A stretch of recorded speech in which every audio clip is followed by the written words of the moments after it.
everybody. Welcome to the Angle Fantasy Basketball Podcast. I am your host, Andrew. We have a fun episode today, but before we get to that, we are on the road to 500 YouTube subscribers. If you like our channel, if you like what we do and you're not subscribed already, it's easy to do. Just takes one simple click and helps us out a lot with our endeavors. So any of you new subscribers, thank you so much for the support. Now, for today's video, with the dynasty basketball landscape, a lot of leagues right now are either currently in their rookie draft or have already finished their rookie draft and is starting to gear up for the season. So everybody's hyped about the 2025 rookie class. They're the shiny new toys.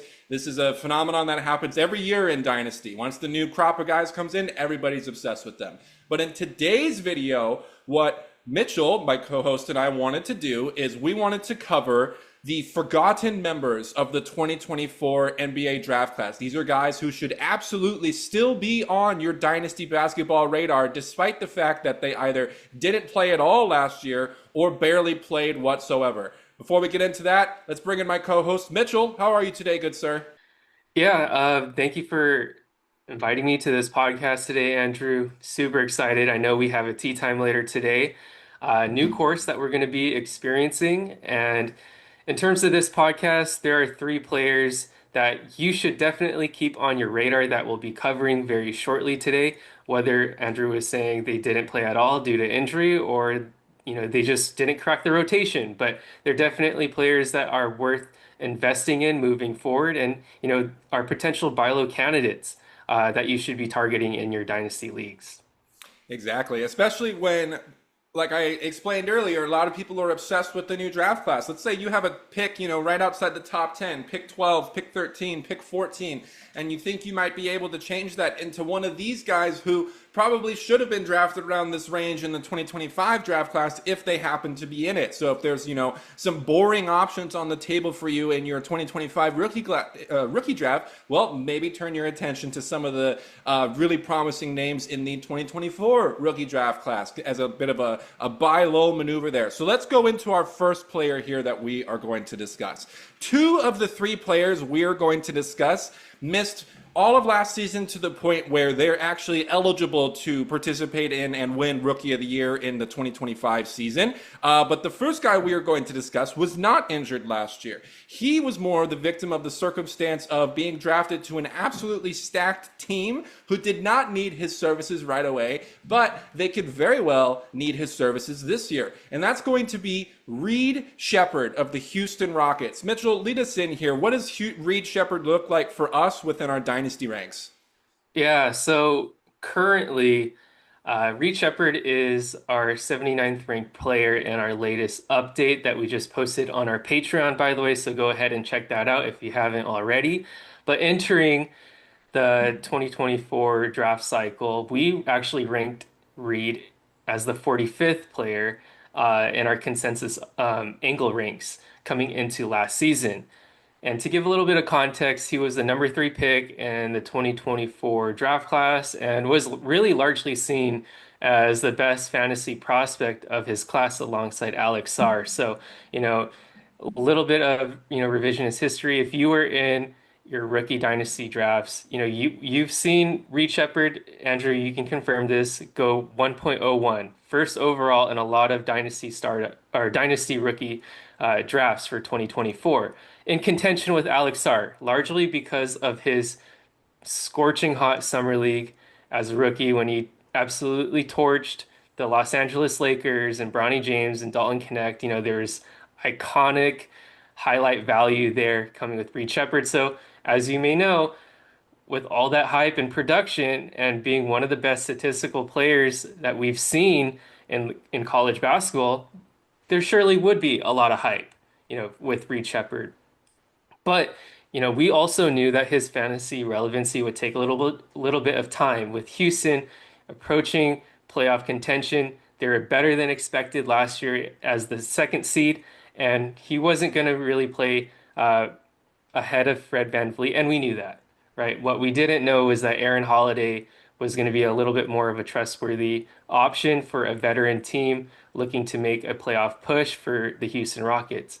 However, there's still a lot to be excited about for Reed Sheppard. For one, in this offseason, Jalen Green was traded to the Phoenix Suns for the KD deal.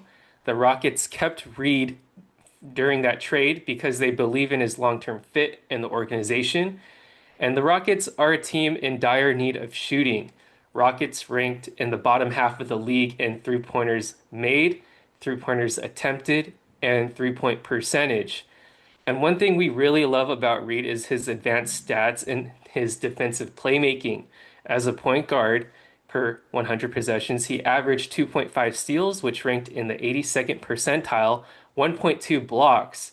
Despite his minuscule stature at around 6'1", he averaged 1.2 blocks per 100 possessions, ranking in the 96th percentile for point guards. So very impressive there. And what we really like about Reed Sheppard is his defensive deflections. So think of players like an Asar Thompson, a Dyson Daniels. Reed Sheppard fits that mold where he ranked 99th percentile at the point guard position with 7 deflections per 100 possessions. So he's someone who has very active hands. He's also someone who can, play make a little bit. He can provide threes and volume on high efficiency. Yes, he wasn't the most efficient last season because of the small sample size. He was largely tasked to play off the bench in short stints where he really couldn't develop a rhythm to kind of settle his percentages that we've seen in college. So, Andrew, let me ask you this. Were we a little bit too high on Reed coming into last season because of what we saw in Summer League? But also, we did see, those flashes in college where we've seen him provide, top 30 value in a fantasy perspective. Or are we kind of where we should have been ranking him in the 70s where we are now? So that question's almost a little tricky to answer because at the time, like around this time last year when we had Reed as like a top 50 guy, as well as, he spent a little bit of time as number 1 on our big board. I think he ended up going down to number 2. But with that being said, we did say repeatedly last year that Alex Sarr was for sure going to have a better season than Reed Sheppard. We said Reed Sheppard might be a little bit of a wait and see from year 1, potentially even year 2. I think we probably underestimated how much of a wait and see he was going to be in year 1. We thought there'd be a little bit more available minutes to him. And there really wasn't. The Rockets were pretty settled in with their rotation from the get-go and didn't really need Reed at all last year. They could have potentially used him as a trade chip if they wanted to, but they refused to do so. So they did still have plans for him, and it seems like that there was other guys they had plans to get rid of in the first place. So maybe a little bit too high on him, but we were pretty adamant that the first season for Reed Sheppard was not going to be, anything people were going to be super excited about. We were well aware that Houston had a very, very deep bench and rotation.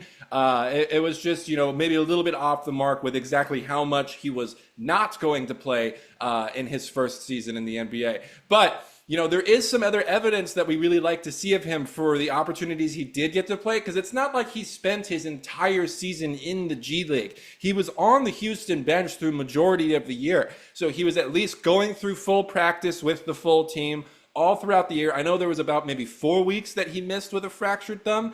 But for the most part, he was healthy and ready to go, just didn't get too much game time. But he was at least traveling with the team and getting that experience, getting those reps, and getting that, world-class NBA training. He had 3 games that he played for the Rio Grande Vipers, the Houston Rockets G League team.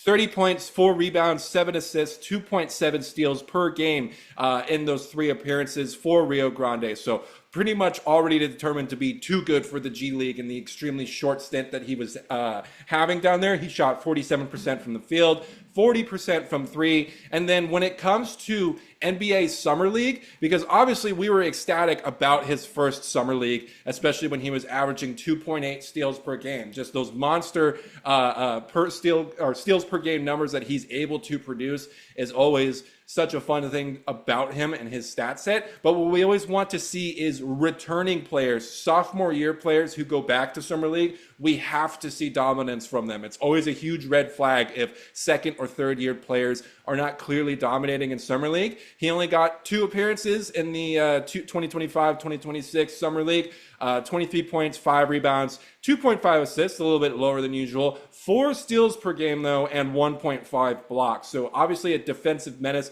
The shooting was not great though, below 40% from the field, and only 31% from 3. We know that he could do better than that, but I'm sure he was tasked with a very large role on that Houston team. Going back to you, Mitch, looking a little bit more at the Houston Rockets landscape themselves. So Jalen Green, as you've pointed out to me before, was the largest usage player on the team.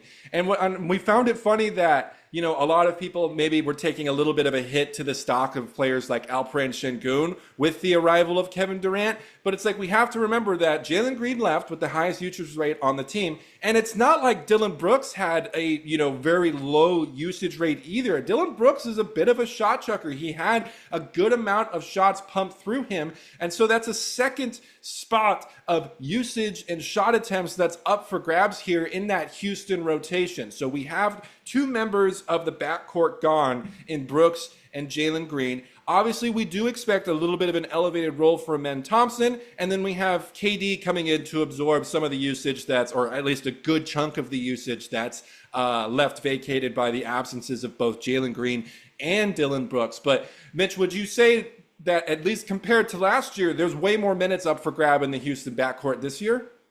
Yeah, definitely. I mean, last season, Reed only averaged 12 minutes per game in his 52 games as a rookie.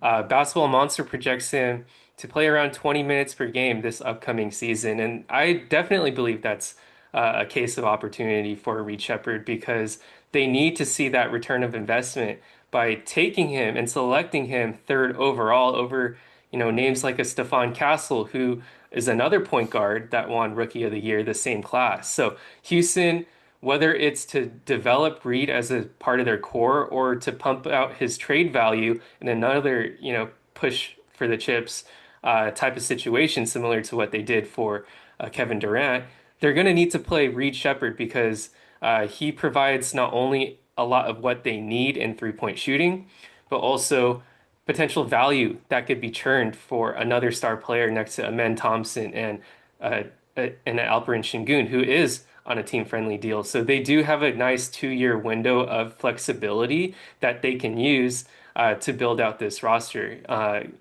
Another thing going for them is that they renegotiated Fred VanVleet's deal as well from 44 million to like around 25. So, the Rockets are doing a great job structuring this roster, and Reed Sheppard fits in that malleable type of organization given his rookie scale contract. So they're really going to need to rely on him.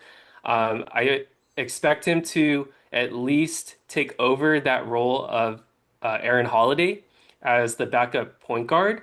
And then hopefully by year 3, we see Reed Sheppard thrusted into that starting lineup next to Amen Thompson in that backcourt and showcase what we are really excited about with Reed Sheppard. Those high steals and deflection numbers, the high block numbers for like a 6'1" point guard, shooting guard combo player, right? So what we're really excited about is that potential top 20 value. And Andrew, we've seen some startups that even took Reed Sheppard in the first round of 30-team startup drafts, right? We've seen some crazy ranges, and that's kind of where we project him to be if he does hit his prime, a potential first-round type player. Whether that happens or not is to be seen, but the statistical translation is there if he can break into that type of starting role. Yeah, and I like the direction Houston's going, having more efficient shooters as opposed to volume shooters. Jalen Green and Dillon Brooks are textbook volume shooters. Yes, they're going to get a lot of points and threes to go in, but they also need a ton of attempts to get that done. Whereas guys like Reed Sheppard, Kevin Durant don't need as many attempts to get the job done. They're much more efficient in their shooting, and it seems like Houston's going in that direction. Also adding names like Dorian Finney-Smith, great corner 3-point shooter, an efficient shooter. So Mitch, let me ask you this. If you were in a 2025 rookie draft, let's say all of the rookie picks are available to you in this scenario, At what range of the draft are you comfortable being like, okay, I'm going to trade out of this pick and get Reed Sheppard instead? What pick number are you starting to make that consideration of? Let's say someone's not like, let's say someone missed out on the guy they wanted in the 2025 class and maybe wanted to pivot to Reed Sheppard. What's a good range for them to consider him at? Yeah, for me, and I think you would agree, right after the VJ Edgecombe pick, you really have to put Reed into consideration if you're not sold on a Trey Johnson, an Ace Bailey, or a Con Knipple. All players have their question marks. For one, Ace Bailey, is his mindset, is his maturity level ready at the NBA, right? We don't know that. The tools are there, but is he going to translate, right? Concanipple, another player, very fundamental, similar to a Reed Sheppard, but he doesn't project the same number of steal and block translations as a Reed Sheppard at the guard position, right?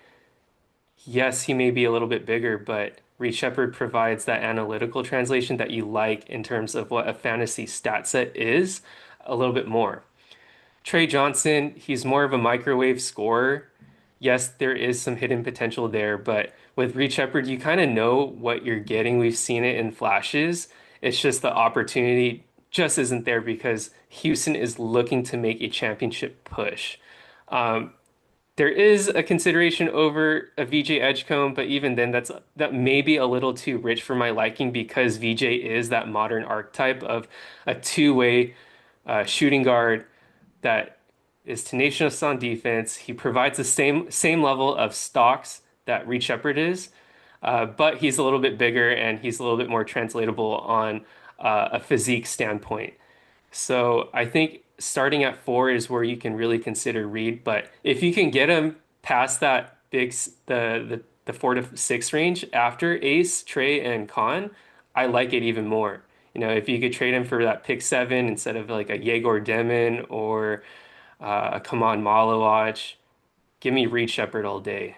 Yeah. Give me Reed Sheppard over Jaeger Demon as well. I would 100% agree with that. All right, so that covers the first guy we're going to discuss today, which is Reed Sheppard. This is probably the highest ranking guy we're going to talk about. But these next two guys are both still former first round draft picks, are very important to the teams that drafted them, either as a win now asset or even a potential future trade chip. So let's switch our attention to our next player here. So these next two guys missed the entirety of last season. So both of these guys are actually eligible to win Rookie of the Year this year in 2025, competing alongside, Cooper Flagg, Dylan Harper. I don't know if I like their chances to win it, but this is just more so pointing out where these guys are at right now. So we don't have any evidence of them in an on-court, NBA preseason or regular season game. All we have to go off of so far is Summer League. Primarily 2025, 2026 Summer League because both of them missed last Summer League too. Actually, one of them played one game. But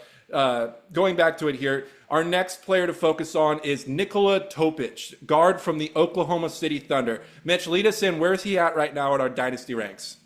Yeah, so right now he's valued as the 141st player in our latest update.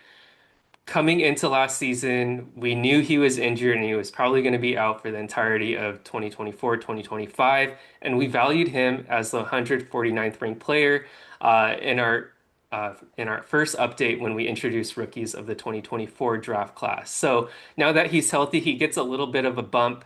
Now that he's going to be readily available into the coming season and in training camp. He was the 12th pick in the 2024 draft, and he was really valued anywhere from the 5 to 10 range in dynasty rookie drafts, even knowing he was going to miss the season. You weren't going to take him over like an Alex Sarr or a Reed Sheppard, but anywhere among that 5 to 10 range, he was in deep consideration just because, early in that pre-draft cycle, Topic was seen as a potential #1 overall pick alongside some of those guys like a Zachary Risache, Alex Sarr, and a Reed Sheppard. But because of the injury, he did slide a little bit into the draft. So, Andrew, I know you're a big OKC fan. You've been following the Oklahoma City Thunder ever since the ascension of Shai Gilgeous-Alexander. And, I'm sure you're high on OKC's guards right now. But after 1 year, they're going to look to make cuts to save salary since they're most likely and will be above the second apron with the extensions of J-Dub and Chet Holmgren. Do you see out of the upcoming three guards, Topic, AJ, and Kaysen, who do you see beating out potentially Lou Dort in that starting role if Lou Dort does, depart from Oklahoma City's shooting guard spot? Well, if we're talking about Lou Dort in particular, Lou Dort plays a specific role, and I think that role would be best copied by Kason Wallace. There's a funny Dragon Ball Z meme of Lou Dort where it's like Vegeta. This is from the episode when they're fighting Cell. Vegeta's like, "Well, let me introduce you to my Saiyan son Trunks." And people were using that as a meme to describe Lou Dort when he gets subbed off and then Kason Wallace comes on. So I think Kason Wallace fits Lou Dort's role in particular the best. But going back to your point of, OKC's going to get into that second apron, this is where these rookie scale players become so much more important than they ever have. This is where, a lot of us thought, oh, OKC has all these first round picks. They'll just put a ton of them together into one deal and trade it for a superstar. They already have their superstars. What I think these first round picks are for is to fill out a depth roster of competent players around their high paid stars, guys that are on rookie cost control deals. So now they're getting production at a specific value, not having to worry about inflating money for 3-4 years for most of these guys. And I think that's what their plan's going to be moving forward. So with Topic, his story reminds me a lot of, remember Michael Porter Jr.'s story in his draft class? He theoretically was probably the top pick in that draft class, but then there was the back injury, concerns with long-term back injury moving forward. So he, like Topic, slipped outside of the top 10 in his draft class and went behind guys that he was getting, mocked above earlier on the year. So people were worried about potential knee problems for Topic, but when he was playing for Mega Basket, he especially got hot at the end of his tenure with them. He's a great athlete in terms of strength, speed, and balance. The issues with him athletically is poor verticality and a negative wingspan. Especially for in the NBA, a negative wingspan is not the greatest. But, I know you, Mitch, love yourself some jumbo playmakers. However, Oklahoma City did just trade away a tall, non-shooting point guard because he did not fit next to SGA without the ball. Nikola Topic is someone that we argue needs the ball to be much more effective. So, what we're looking at is can he get into an off-ball role or become one of the primary bench option ball handlers? Now, let me ask you this. Do you think Topic can work himself into a better role off the ball, or are there players such as AJ Mitchell and Kason Wallace who are just much better suited to play off the ball than Topic is? Yeah, it's really tough. You're really betting on the upside play of Topic when you're investing in him in Dynasty, and it may not be on this same Oklahoma City team. Similar to the ascension of Josh Giddey, where when Josh Giddey was moved because of, the fit concerns next to SGA playing off ball, his fantasy value went on a real high rise, right? And in the Chicago Bulls, and this may be a similar case with a Nikola Topic, where we see the open floor and he's able to facilitate because you're not facilitating over J-Dub or over SGA. You simply aren't, no matter how high of a prospect you were at the time for your respective draft class. And with AJ Mitchell and Cason Wallace, they still have self-creation and playmaking chops as well, but they're more polished and refined shooters that help space the floor.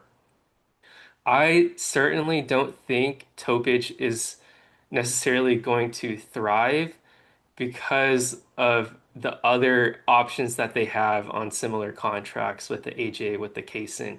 Kaysen will likely, to your point, Andrew, start in replacement of Lou Dort in the coming seasons, maybe in 2 years' time. AJ, we love AJ Andrew here at Angle, and I just think he's a little bit more refined. He fits the timeline. OKC doesn't need to wait on him to produce, and he's just a little bit more efficient. He's a little bit more adaptable off the ball that OKC will probably need. Um, so Andrew, this is kind of like my follow-up question with you. I'm not the highest on Nikola Topic. Um, is this kind of like a second contract type of player that we'll really have to see Topic's value play out there, or do you still see a promising future and where he can provide solid statistical contributions on this Oklahoma City Thunder team in his rookie deal? So I think for those people who value him as a top 100 asset, there's definitely those out there. You and I have been in a couple of mock drafts so far this offseason, and we've seen him actually go in the top 100 both times. I think where we have him just inside the top 150 is due to his current situation in Oklahoma City. I think those who are taking him in the top 100 are considering him as more of like a second contract type of option player. I think the Josh Giddey outcome for him is the best case scenario because the only situation where there's a massive role opened up for him in ball handling is if one of SGA or J-Dub gets hurt or gets traded. Obviously, we can't predict injuries, but I can pretty safely say SGA or J-Dub are not going to get traded. So if there's not going to be a large ball handling role opened up for him, he could, like Josh Giddey, be used as a trade piece to then bring in a different piece that Oklahoma City needs. And that's another player we didn't bring up. In the return for the Josh Giddey deal is Alex Caruso. Alex Caruso is still there. Isaiah Joe is still there. The OKC backcourt is completely loaded. So for somebody who needs development, time handling the ball, he might spend some time with the Oklahoma City Blue this year. It's completely possible because although he's a better prospect overall than AJ Mitchell, the role that's available to these young guards on the OKC teams is better occupied by AJ Mitchell, by Kason Wallace, because they're better off-ball players, and then at least someone like AJ Mitchell is capable of handling a full primary creator load if he needs to, because that's what he did his entire collegiate career. That's what he did for the Summer League team. He was obviously too good for Summer League this past Summer League in July of 2025. So I think just these two guys are just much more of a complementary fit. They can play the minutes that they are given. They don't need the ball. They can take over a bit if they need to. And they're going to play better defense and be more efficient shooters. Because let's talk about Topic in Summer League this year. We did not see him in Summer League last year because he was already hurt at the time. 10 points, 3 rebounds, 5.8 assists. We love that. 1.8 steals. We also love that. Now let's get to the efficiency though. 4.7 turnovers per game. 33% from the field, 20% from three, but 92% from the free throw line. So we do have that 92% from the free throw line, Mitch, and we do have Chip England as his shooting coach. Do you have any type of hope for Topic to at least become a competent three-point shooter, or is this something that's going to take a good amount of time for him to come around on? I think it might take a good amount of time for him, just because he's not the most. I mean, he never really flashed high volume three-point shooting when he was playing overseas in Europe. And this is, at the very least, this is a good environment for him to develop because of Chip England, because OKC already has a solidified winning core following a great championship run. So they're going to be patient with Topic, and it may be good for his development because he is still one of the youngest players in his respective draft class. One of the things that I love to see is that he was showing really advanced reads and exciting flashes, as we can see in those assist numbers and whatnot.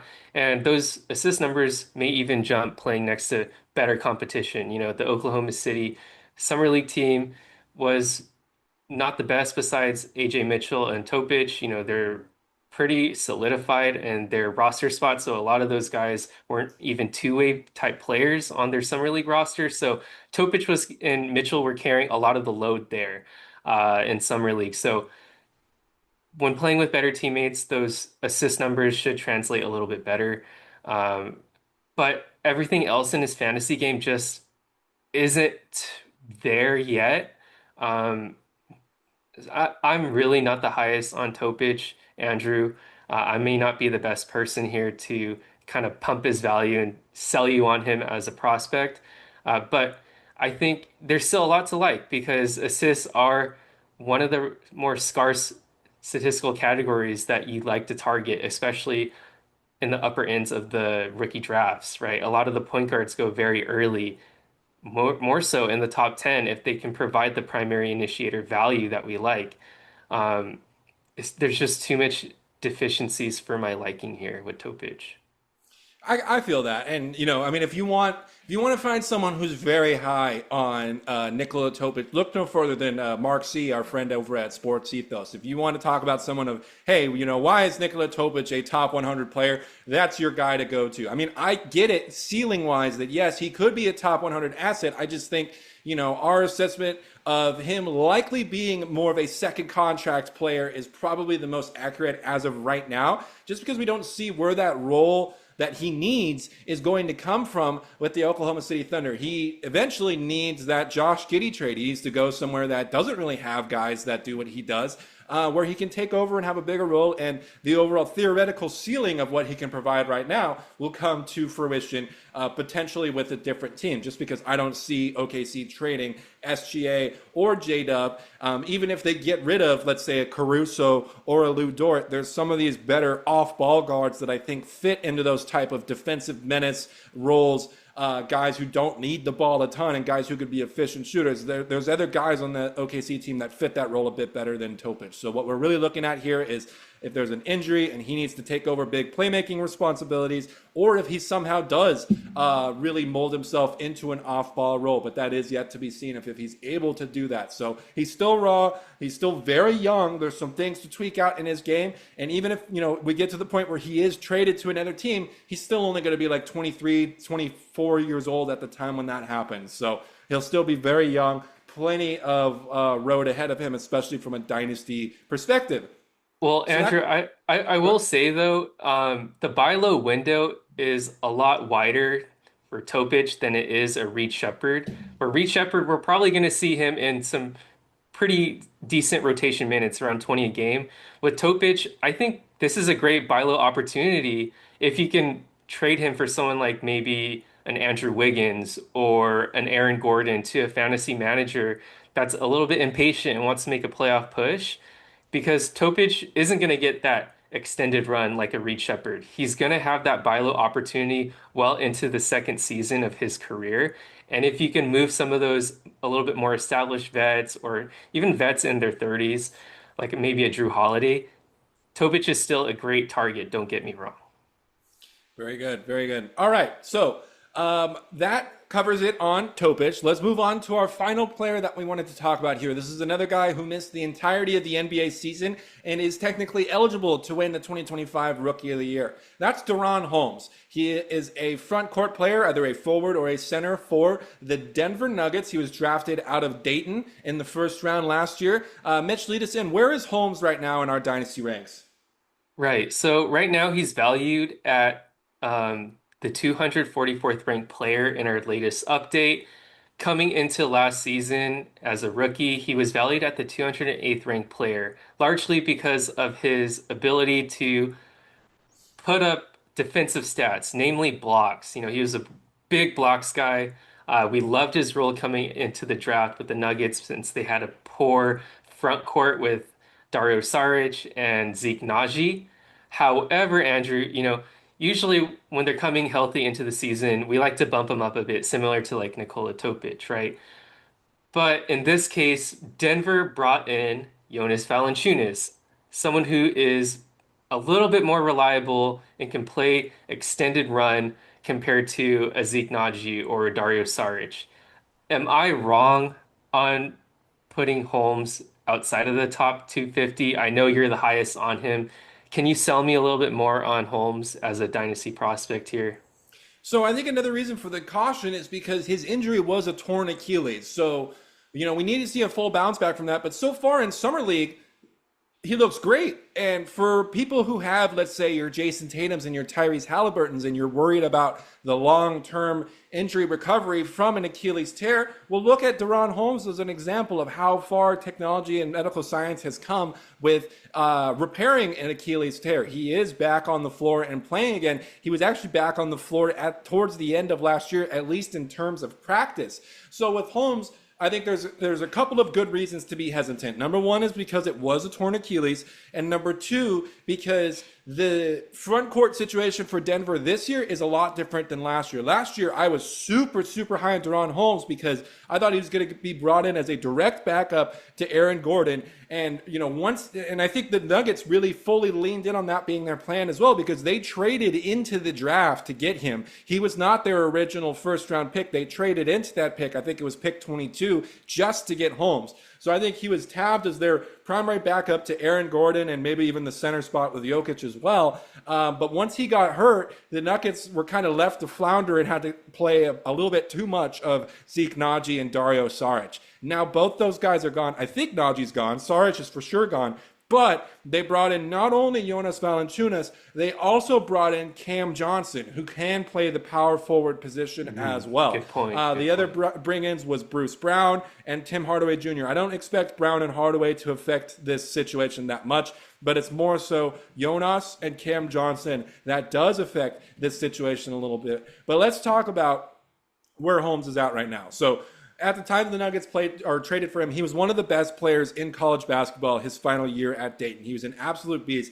And what you're looking at here is not only the big man stats, the field goal percentage, the rebounding and blocks, but he could shoot. Not only can he could shoot while moving, he could shoot in the pick and pop. He can actually handle the rock a little bit as well. So in Summer League this year, 13 points, 9.5 rebounds, 1.8 assists, 1 steal per game, and actually only 2 blocks or 0.2 blocks, which is a little bit surprising. I would expect his blocks to be a bit better, but he shot 51% from the field and 42% from three-point land. So you want your second-year guys to be dominant in Summer League, but last year, DaRon Holmes played 1 Summer League game and tore his Achilles during that game. So it's not like he had a full season last year as a rookie and then now is coming in as a dominant sophomore. He didn't play at all last year as a rookie and still came in as a dominant sophomore, which is something that you really like to see. His final Summer League game of this season, which I think is a great showcase of his potential, 19 points, 17 rebounds, 5 assists. So I think he's really tabbed as one of these do-everything guys. A couple of names, at least in regards to their fantasy stat set, that I like in his stat set too, is like currently an Aaron Gordon. I feel like he's kind of like an Aaron Gordon light, where you'll get some threes, field goal percentage, points, rebounds, a little bit of out-of-position assists, and then some decent defense in both steals and blocks. Another name you might want to look at that might have a similar stat set to him is Gershon Yabusele. Very similar to what Aaron Gordon did just last year, just kind of on a smaller scale. And I think maybe Holmes's rookie minutes, or rookie numbers, might look as like a little bit of a lesser version of what Yabusele did last year. But again, going back to that point of, very efficient scoring, you'll see some good threes, solid rebounds because he is a big man, some blocks too, and then those out of position assists. I think Holmes fits into this Denver front court due to his ability to pass. I think if you want to be a Denver front court player, you have to pass. You have to fit into that system that is built around Nikola Jokic. So, for example, Cam Johnson's now there. Cam Johnson was at like 3 or more assists per game last year. I think Holmes can at least be around 2 assists per game this year potentially. And that's what Denver wants. They want these type of do-everything guys in their front court. So thinking about it that way, Mitch, if he's a light version of an Aaron Gordon or a Gershon Yabusele, are you feeling a little bit more on board with the theoretical stat set? Yeah, I feel more on board. I think it's still going to take a little bit of time for really Holmes to produce at the value of an Aaron Gordon and a Yabusele. So maybe year 3, year 4, we'll see that type of production. I am a little bit concerned with the Achilles injury, given the fact that his block numbers dipped, and that was one of his strong suits coming into college. So I don't know if he was playing a little bit cautious, a little bit more grounded, taking less risks in summer league. So maybe that does come back. But if he can bring those blocks, there is a very exciting fantasy player with DaRon Holmes. Exactly. And this is someone where maybe if you're in the 20s, maybe you missed out, on maybe Nate Clifford's gone at this point. You're at pick 25 onwards, and you're like, what? I'm not really interested in these guys. I'm going to trade out. I'm going to go for DaRon Holmes instead. I think that's a totally totally viable pivot to make. If you're not interested in any of these late first round guys in 2025, we'll see if someone else is more interested in one of those guys and grab DaRon Holmes instead, because he's a bit more developed. And I think there is a little bit of a role for him to play this year in that Denver front court. Yes, they did bring in some more guys, but I do think they could use someone of Holmes' skill set, especially with his ability to shoot threes. Someone like Jonas Valanciunas does not really shoot threes, so if they need to play a little bit of more of like maybe potentially small ball when Jokic is off the floor, or if they want to go jumbo and put like Gordon and Holmes around Jokic, I think that could still work potentially as well, since both Jokic can shoot too. Jokic, Holmes, and AG, all three can shoot, or maybe AG's roaming in that dunker spot a bit too, so they can go jumbo, they can go small. I think Denver has a ton of flexibility going into this year. And one thing we didn't cover with Nikola Topic before we wrap up today, Mitch, around what range in the first round are you comfortable with being like, okay, I don't really feel confident in these guys, I'm going to trade out and go for a Nikola Topic instead? Mm. I mean, that's tough, right? Because after the top six, it's like that range from 7 to 15, where you're getting like Colin Murray Boyles, come on, Malawatch, where I do see more of a path, right? More of a pathway for those guys to see some type of rotation minutes and to develop their skill sets on the floor versus Topic, where you're a little bit on the wait and see period. I think after like that Hansen Yang area, I'd gamble on a Topic, maybe like mid to late teens. What about you? Yeah, that sounds about right. Maybe, because 10 still feels a tiny bit rich, especially because you have to wait a bit longer on Topic's situation.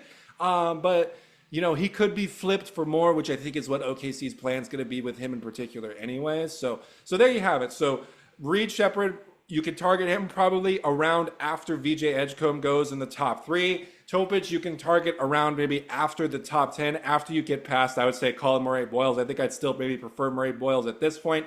And then if he's gone, maybe I'm looking at, Topic over one of those other guys. Or like what you said, maybe after Hansen Yang as a potential range, you're looking at Topic. And then for DaRon Holmes, maybe once you're past pick 20, or once you're past like maybe like or around that range of where you'd think about like a Nick Clifford, a Danny Wolf, Jace Richardson. If you prefer DaRon Holmes to any of those guys, I absolutely don't blame you, because I do really like the type of fantasy game that he can provide as well. So those are the 3 forgotten men of the 2024 draft class. Lots to discuss with all 3 of them. And, feel free to look into our dynasty ranks, which are most recently updated on our Patreon at this moment in time. Thank you for those who do support us through Patreon already. There will be links in the description below if you wanted to head there and check out our fully updated ranks, which were updated as of this week. And then the next dynasty rank update we will do prior to the season will be free and available to the public. Thank you everybody for watching today.